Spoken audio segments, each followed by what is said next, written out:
Japan's stocks nosedived almost 5% on opening, with most Asia-Pacific markets lower after a sell-off on Wall Street overnight.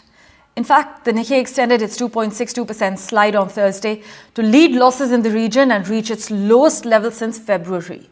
Meanwhile, the Bank of England cut interest rates for the first time since 2020 as inflation cooled. The decision came a day after the US Federal Reserve held rates steady, but left the door open for a future cut if data continue to show inflation slowing. The Bank of England's governor said it would be careful not to cut rates too much or too quickly for fear of fueling inflationary pressures. Meanwhile, as I mentioned, US investors triggered a major sell-off on Wall Street on Thursday, set off by fears that the job market is cooling, manufacturing is slowing, and the Federal Reserve has left cutting interest rates too late to head off a recession. The Dow Jones fell nearly 500 points, while the S&P 500 was also down 1.3%. A series of disappointing results from tech companies have led to sell-offs in big tech in the US. The Bank of Japan additionally raised rates in a surprising and aggressive move that caught the market off guard, delivering a 1-2 punch of a rate change and a reduction in bond purchases that a week ago was considered highly unlikely. For further clarity, we have with us Chairman of Chain IQ Asia, Girija Pandey, joining us live from Singapore. Thank you so much, Mr. Pandey, for joining us. The gloomy sentiment in Asia markets, it comes after a sell-off on Wall Street in Thursday's trading session, which actually saw 3 major US indexes plunge on recession fears. Mr. Pandey, take us through the ripple effects, the wider ramifications. See, you've got to look at it across. In Europe, we've had ECB cutting in June, cutting rates. The Swiss Central Bank also followed. So we've seen the rate cutting in Europe where the inflation is lower. Bank of England also fell in line because the inflation in UK is low in their 2% target.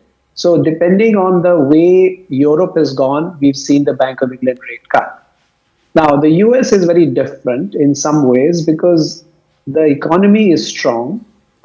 The employment numbers have been strong. And if you look at what the Fed chairman said, while he indicated there could be a cut in September, he was quite cautious that it will be data dependent on whether inflation comes down. Inflation in the US is still running around 3%.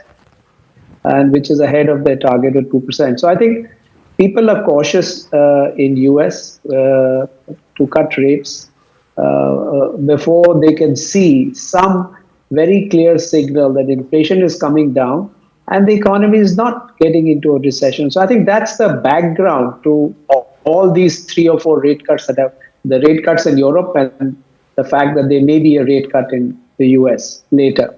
Right. Also, meanwhile, the Bank of England's interest rate cut, it was greeted with relief in the UK Treasury, where the Chancellor Rachel Reeves is trying to actually revive economic growth and tackle what Labour has said is a £22 billion hole in public finances.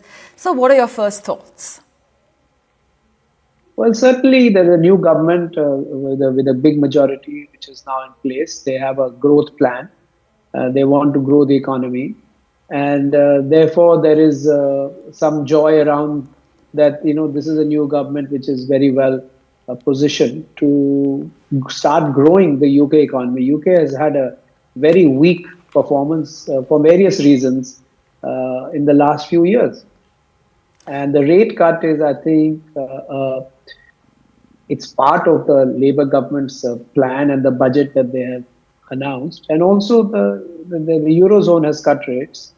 So they are in line with what is happening in Europe. So I think you have to look at both sides. Right, but can we term this a hawkish cut? Is the sterling expected to gradually strengthen? Because many say that there's further easing likely in the coming months as the disinflationary trends continue into the new year.